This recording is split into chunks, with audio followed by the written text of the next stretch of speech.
Welcome to Reddit Bonds. 3 days before my wedding, a message from my fiancé, Lisa, buzzed on my phone. She stated her ex of 4 years, Andrew, was struggling with his mother's health and she felt he needed her. She would be staying at his lake house Thursday and Friday nights, just for closure, promising nothing would happen and our wedding was still on. I calmly replied, "Handle what you need." Her instant response, "Thank you. You're the most secure man I know. This is why I'm marrying you. You get me," sealed her fate in my mind. I immediately called the venue to cancel everything, catering, music, flowers, accepting the loss of our deposit. Next, the honeymoon package was canceled, incurring another forfeiture.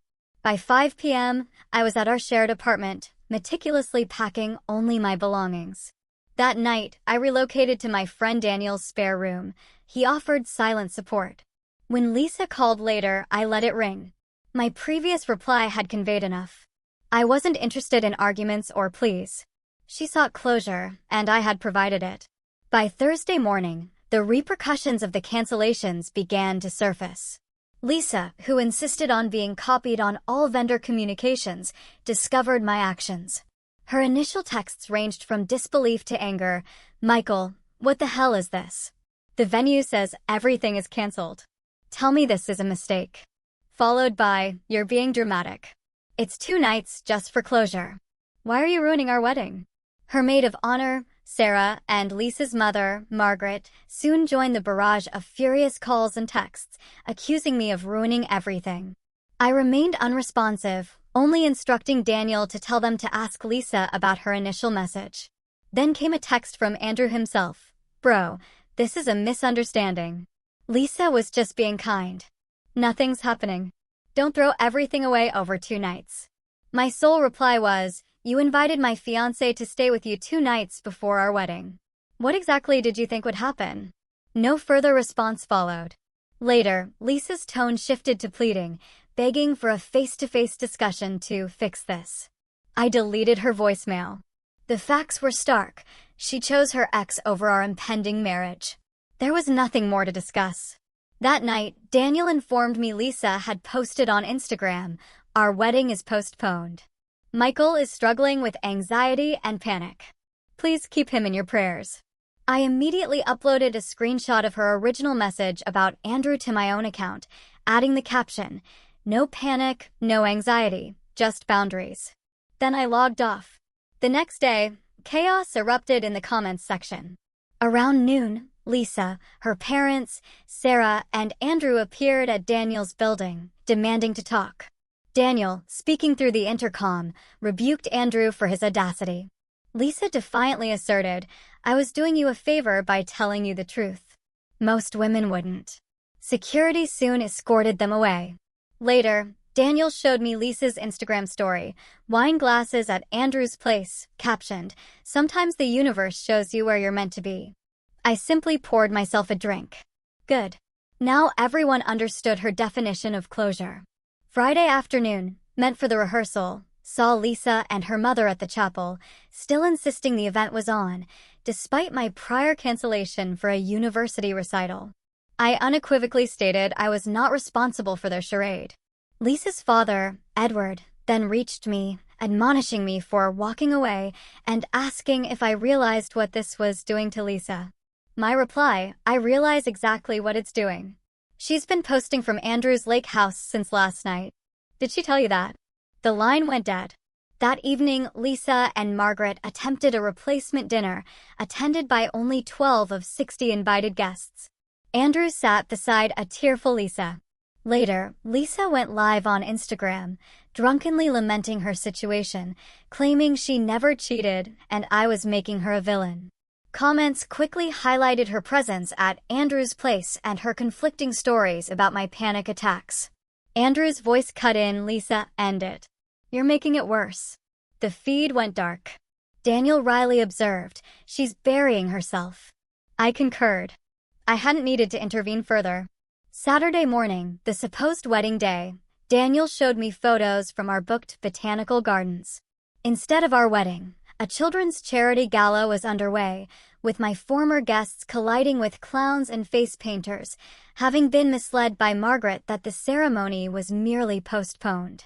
A video captured Margaret arguing with staff, demanding use of the atrium. Then came the true revelation.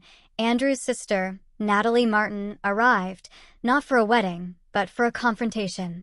She exposed Andrew's deception, revealing he'd lied about their mother's health, bragging for weeks that Lisa was on a 2-night test drive to prove their connection. The crowd watched, stunned, as Lisa's face drained of color. The entire confrontation was filmed, destined to spread virally. Meanwhile, I was miles away. The chaos was theirs. That Saturday night, Lisa used her spare key to enter our old apartment. She sent me a photo, herself in her wedding dress, standing in our bedroom, captioned, "This could have been our night." Another text followed, "I'm here. If you want to talk, I'll listen." My reply, "Check your email." Earlier, I had terminated our lease, transferred utilities, closed the joint wedding account, and frozen our shared credit card. The termination notice had been sent to her inbox that morning. Her frantic calls and angry texts followed. "You can't do this. Where am I supposed to live? You're pathetic for walking away." I didn't answer. By Sunday, she was gone from the apartment. Margaret posted a vague update about Lisa taking time to heal. Gossip later revealed Lisa had moved into a small sublet with Andrew, not his Grand Lake house. So much for a fresh start. I hadn't needed to say a word. She had crafted her own ending, and all I had to do was close the door. The subsequent weeks were surprisingly clean. The wedding date passed, and people ceased seeking answers from me. Vendors, refusing further work with Lisa's family, added her name to a problem client list. Then came the Patterson family fracture. Edward filed for divorce. I learned he discovered Margaret had encouraged Lisa's plan, believing Andrew had come into money, and admitted she never liked me, finding me insufficiently ambitious. The irony, as I had just secured a 6-figure salary as a systems analyst. Meanwhile, Lisa and Andrew formalized their arrangement, though Andrew stated he no longer believed in marriage after 2 divorces. Screenshots of his active dating app profile circulated quickly, while Lisa continued posting couple selfies, seemingly oblivious. Andrew's own family disowned him. His sister, Natalie, messaged me, "You dodged a bullet." Mom's furious that he lied about her health just to manipulate Lisa. They've cut him off. I appreciated the clarity. On my end, things progressed positively. 2 months later, my manager offered me a lead role, a promotion, and a raise, acknowledging my newfound focus. All because I had cut dead weight before it dragged me down. Outside of work, I began spending more time with Priya from my running group. It started with coffee after jogs, then dinners, then climbing sessions. She knew my whole story. One night, she laughed and said, if my fiancé ever tried that closure stunt, I would have packed his bags for him. I smiled. That's the crucial difference. You don't need closure when you intrinsically know what you desire. Looking back, it all began with a single text, "The wedding's still on, but I'm spending the last few nights before with my ex for closure." That message dissolved one future and provided me with the opportunity to choose a far superior one. Thank you for watching. If you haven't subscribed yet, please do so, and activate the notification bell to stay informed about more astonishing real-life stories unfolding around you. 3 days before my wedding, Lisa, my fiancée, messaged me about spending 2 nights at her ex, Andrew's, lake house for closure due to his mother's health. She swore nothing would happen and our wedding was still on. I replied, "Handle what you need." Her immediate, self-congratulatory response about my security confirmed my decision. I instantly canceled our wedding venue, catering, music, and flowers, accepting the lost deposit. The honeymoon package followed, another deposit forfeited. By 5 p.m., I was packing my belongings from our shared apartment, relocating to my friend Daniel's spare room. He offered silent support. Lisa's calls that night went unanswered. My initial text had said enough. By Thursday morning, Lisa discovered the cancellations. Her frantic texts and calls, along with those from her maid of honor and mother, accused me of overreacting and ruining everything. I maintained silence, instructing Daniel to tell them to inquire about Lisa's initial message. Andrew then messaged me directly, claiming it was a misunderstanding and urging me not to throw everything away. I countered, "You invited my fiancé to stay with you 2 nights before our wedding. What exactly did you think would happen?" He didn't reply. Lisa's subsequent calls, now pleading, were ignored. That evening, Daniel showed me Lisa's Instagram post, "Our wedding is postponed. Michael is struggling with anxiety and panic. Please keep him in your prayers." I immediately posted a screenshot of her original message about Andrew to my own account, captioned, "No panic, no anxiety, just boundaries." The next day, Lisa, her parents, Sarah, and Andrew showed up at Daniel's building, demanding to talk. Daniel rebuked Andrew over the intercom for his audacity. Lisa declared she was doing me a favor by telling the truth.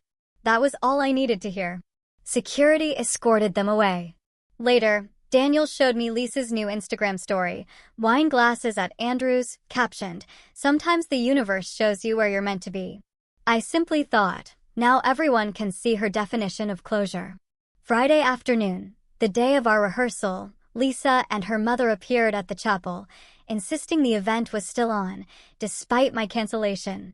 I informed the staff I was not responsible for their charade. Lisa's father, Edward, then called, urging me not to walk away. I exposed Lisa's postings from Andrew's lake house. The line went dead. That evening, Lisa and Margaret's attempted replacement dinner was a dismal failure. Later, Lisa went live on Instagram, intoxicated, claiming she never cheated and I was making her a villain. Comments instantly pointed out her hypocrisy. Andrew's voice cut in, "Lisa, end it. You're making it worse." The feed went dark. She was digging her own grave. Saturday morning, the supposed wedding day, Daniel woke me to photos of chaos at our booked botanical gardens. Instead of our wedding, a children's charity gala was taking place, and my former guests, having been misinformed by Margaret, were colliding with clowns. A video showed Margaret arguing with staff. Then, a shocking twist, Andrew's sister, Natalie, arrived, confronting Lisa and Andrew. She exposed Andrew's lie about their mother's health, revealing he'd been bragging about Lisa's 2-night test drive. The crowd grew silent. The confrontation was filmed. The chaos was theirs. That Saturday night, Lisa used her spare key to enter our old apartment.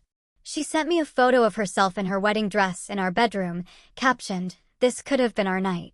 She followed with, "I'm here. If you want to talk, I'll listen." My reply was simple, "Check your email." Earlier, I'd terminated the lease, transferred utilities, closed the joint wedding account, and frozen our shared credit card. The termination notice was in her inbox. Her frantic calls and furious texts went unanswered. By Sunday, she was gone. Margaret posted vaguely about Lisa taking time to heal. Gossip revealed Lisa had moved in with Andrew, not at his lake house, but a small sublet. The following weeks were unexpectedly clean. The wedding day passed, and people moved on. Vendors refused to work with Lisa's family after Margaret's antics. The Patterson family fractured. Edward filed for divorce after discovering Margaret encouraged Lisa's plan due to perceived wealth from Andrew. He also learned Margaret disliked me for not being ambitious enough, a stark irony given my new 6-figure salary. Lisa and Andrew formalized their arrangement, but Andrew, with 2 divorces, didn't believe in marriage. His dating app profile circulated, though Lisa feigned ignorance in her couple selfies. Andrew's family disowned him. His sister, Natalie, messaged me, "You dodged a bullet. They've cut him off." My career soared. My manager promoted me to a lead role, noting my renewed focus. I started dating Priya from my running group, who, after hearing my story, observed, "You don't need closure when you know what you want." She was right. Looking back, a single text, "The wedding's still on, but I'm spending the last few nights before with my ex for closure," ended one future and cleared the path for a better one. Thank you for watching.